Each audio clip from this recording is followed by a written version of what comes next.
Hello పిల్లలు, ఎలా ఉన్నారు? ఇవాళ నేను మీకొక మంచి కథ తీసుకొనొచ్చాను. ఆ కథని వింటారా మరి? ఆ కథ పేరు 'రాయి రతనాల మూట'. అనగనగనగనగనగా ఒక ఊరిలో ఒక రాజుగారున్నారు. ఆ రాజుగారు ఒకసారి ఏమనుకున్నారంటే, నా రాజ్యంలో ప్రజలందరూ ఎంత బాధ్యతగా ఉన్నారు తెలుసుకుందాం అని అనుకున్నారు. అప్పుడు ఆయన ఏం చేశారో తెలుసా? మారు వేషం వేసుకున్నారు. వేసుకొని ఒక మామూలు రైతులాగా తయారయ్యి ఆయన కోటలోంచి బయటికి వచ్చి రాజ్యంలోకి వెళ్ళారు. రాజ్యం అంతా అలా తిరిగి నడుచుకుంటూ వెళ్తూ ఒక చోటుకి వచ్చి చుట్టూ చూశారు. అక్కడెవ్వరూ లేరు. అప్పుడు ఏం చేశారో తెలుసా? అక్కడ ఒక దారి ఉంది. ఆ దారి మధ్యన ఆయన నిల్చొని ఒక చిన్న గొయ్యిని తవ్వారు. పూర్వం రోజుల్లో అన్నీ మట్టి దారులే కదా ఉండేవి. అందుకని ఒక చిన్న గొయ్యిని తవ్వారు. తవ్వి అప్పుడు ఆయన జేబులోంచి ఒక చిన్న మూటని తీశారు. ఆ మూటలో రత్నాలున్నాయి. రత్నాలంటే చాలా విలువైనవన్నమాట. ఆ రతనాల మూటని ఆ గోతిలో ఉంచారు. అప్పుడు ఎదురుగుండా ఒక పెద్ద బండరాయి కనిపించింది చెట్టు పక్కన. చెట్టు దగ్గరికి వెళ్ళి ఆ బండరాయిని మెల్లిగా ఎత్తి తీసుకొనొచ్చి ఈ రత్నాల మూట మీద పెట్టారు. అంటే ఇప్పుడు ఎలా ఉన్నదంటే ఆ దారికి అడ్డంగా ఆ చిన్న బండరాయి ఉందన్నమాట. ఆ బండరాయి కింద రతనాల మూట ఉంది. ఆ విషయం ఎవ్వరికీ తెలీదు. ఇప్పుడు రాజుగారు ఏం చేశారో తెలుసా? అక్కడ ఒక చెట్టు ఉందని చెప్పాను కదా, ఆ దారి పక్కన. ఆ చెట్టు వెనకాతల దాంకొని చూస్తున్నారట. ఏం చూస్తున్నారో తెలుసా? ఈ దారంట ఎవరైనా వస్తారా అని ఎదురు చూస్తున్నారట. ఎందుకు ఎదురు చూస్తున్నారో తెలుసా? అదే మరి పరీక్ష. రాజుగారు ఎందుకు వచ్చారు?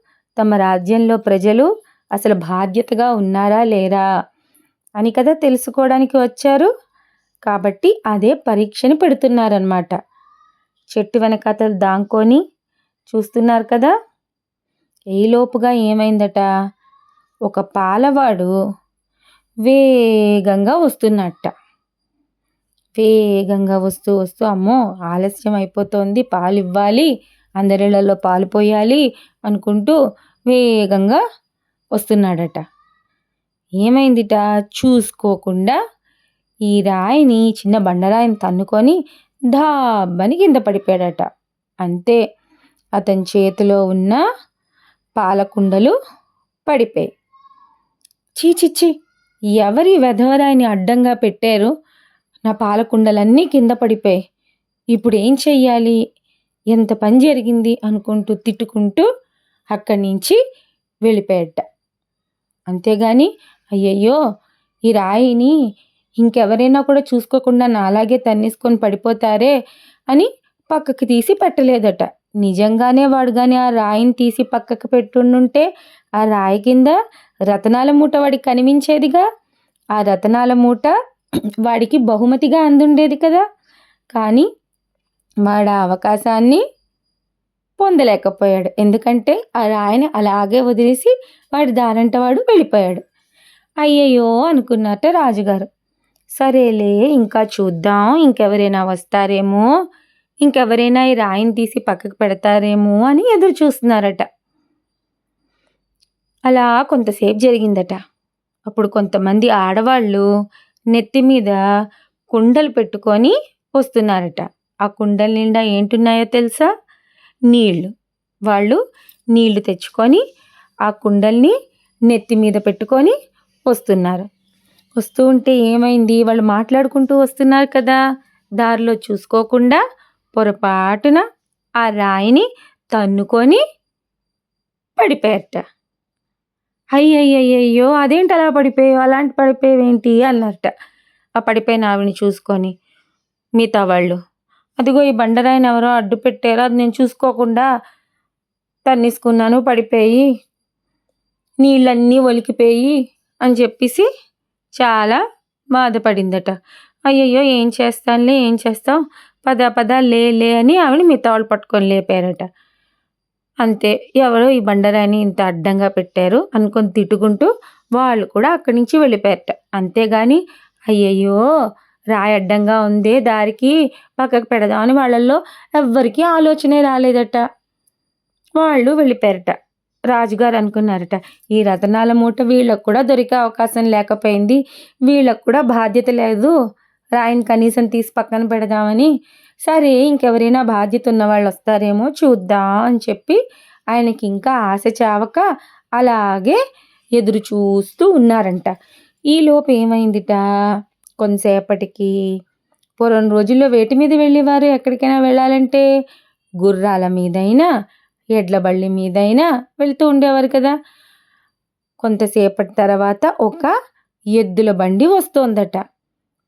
ఆ ఎద్దుల బండి వాడు ఆ బండిలో కొంతమంది వ్యాపారస్తుల్ని ఎక్కించుకొని వెళ్తున్నారంట. వాళ్ళలో సామాన్లు కూడా ఉన్నాయంట. వెళ్తూ వెళ్తూ వెళ్తూ ఆ ఎద్దుల బండి వాడు కూడా చూసుకోకుండా ఏమైందిట, ఆ బండి చక్రాన్ని ఈ రాయి మీదకి ఎక్కించేసేట. అంతే, ఎద్దుల బండి పక్కకి పడిపోయింది. ఆ బండిలో ఉన్న వర్తకులు కూడా కిందకి పడిపోయారంట. అందులో ఉన్న సామాన్లు కూడా కిందకి పడిపోయారట. చీ ఏంటి అలా నడుపుతున్నావు, చూసుకొని నడపవా అని తిట్టారట వాడు ఆ బండి వాడిని. నన్నేం చేయమంటారండి, నేను చూడలేదు, ఈ బండరాయిని ఎవరో అడ్డంగా పెట్టారు దారిలో అన్నట్ట. అందరూ తిట్టుకుంటున్నారట. లేచి వాళ్ళ సామాన్లు మళ్ళీ సర్దిసుకొని బండిలో అక్కడి నుంచి వెళ్ళిపోయారట. అంతేగాని వాళ్ళకు కూడా రాయి పక్కకి తీసి పెట్టాలన్న జ్ఞానం కూడా లేకపోయిందిట. ఇలాగా ఎంతోమంది వెళ్తున్నారట. అందరూ ఆ రాయిని ఏం చేస్తున్నారట, తన్నేసుకొని వెళ్ళిపోతున్నారట. కొంతమంది ఏంటి, చూసుకుని వాళ్ళు గబుక్కని పక్కకి తప్పుకొని వెళ్ళిపోతున్నారట. ఇలాగే జరుగుతోందట పొద్దున్నుంచి సాయంత్రం వరకు. కానీ ఒక్కరైనా సరే, అయ్యో ఈ రాయి ఏమిటి ఇలా రోడ్డుకి అడ్డంగా ఉన్నది, దారికి అడ్డంగా ఉన్నది, దీన్ని తీసి పక్కన పెడదామని ఒక్కళ్ళకు కూడా అనిపించలేదట. ఇది మన పని కాదు కదా, మనం ఎందుకు తీసి పెట్టాలి అన్నట్టే ఉన్నారట అందరూను. రాజుగారు కూడా ఎదురు చూసి చూసి చూసి విసిగిపోయారట. చీకటి పడుతోందట. ఇంకా ఆయన చాలా అసహనంగా, అయ్యయ్యో నా రాజ్యంలో ప్రజలేమిటి ఇలా అయ్యారు అనుకుంటూ ఆ చెట్టు చాటు నుంచి బయటికి వచ్చి ఆ బండరాయిని ఆయనే మెల్లిగా మళ్ళీ చెట్టు దగ్గరికి పెట్టేసి ఆ గోతిలో దాచిన రతనాల మూటని తిరిగి తన జేబులో పెట్టుకొని మళ్ళీ కోట వైపు వెళ్ళిపోతున్నారట. అప్పుడు ఆయన నిశ్చయించుకున్నారట, ఏమని, నా రాజ్యంలో ప్రజలందరూ బాధ్యత లేకుండా ఉన్నారన్నమాట. వాళ్ళందరికీ నేను బాధ్యతని నేర్పాలి. ఆ విధంగా నేను ప్రణాళికలు వెయ్యాలి. ఇప్పుడు కోటకు వెళ్ళగానే నేను మంత్రి గారితో చర్చిస్తాను.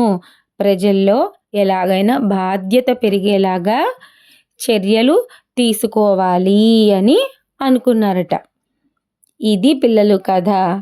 కాబట్టి ఈ కథ వల్ల మనకి ఏం నీతి తెలుస్తుంది ఏంటంటే, ఏదైనా ఒక పని మనకి కనిపించినప్పుడు ఇది మన పని కాదులే అంటూ వదిలేసి వెళ్ళిపోకూడదు. ఇప్పుడు ఈ కథలో వాళ్ళు చేసినట్లే ఒక్కడైనా సరే, అయ్యయ్యో ఈ రాయి దారికి అడ్డంగా ఉందే, మనలాగే ఇంకెవరైనా చూసుకోకుండా తన్నుకొని పడిపోతారే అని ఆలోచించి బాధ్యతగా ఆ రాయిని తీసి పక్కన పెట్టుంటే ఆ రతనాల మూట వాళ్ళకే దక్కేది.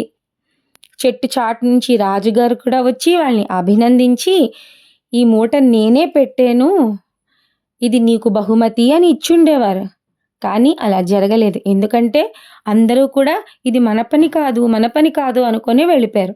కాబట్టి ఎప్పుడైనా సరే మీరు పిల్లలు ఇంట్లో ఏదైనా ఒక చిన్న పని కనిపించిందనుకోండి, ఇది మన పని కాదులే, ఇది అమ్మ పని, ఏవో బట్టలు అక్కడ పడిపోయాయి, ఏవో పుస్తకాలు పడిపోయాయి, ఇది మన పని కాదులే, అమ్మ సర్దుకుంటుందిలే, ఇది మన పని కాదులే, నాన్న చూసుకుంటారులే అని అనుకోకుండా మీ పెద్దవాళ్ళకి మీరు సహాయం చేయాలి. బాధ్యతగా ఉండాలి. మీరు చేసే చిన్న చిన్న పనుల్లోనే మీ బాధ్యత కనబడుతుంది. మిమ్మల్ని అందరూ మెచ్చుకుంటారు. మీరు కూడా మంచి బాలికలుగా పెరుగుతారు. అర్థమైందా? అయితే ఈ కథ మీకు నచ్చిందా? మళ్ళీ మరో కథతో కలుద్దాం. ఉంటాను.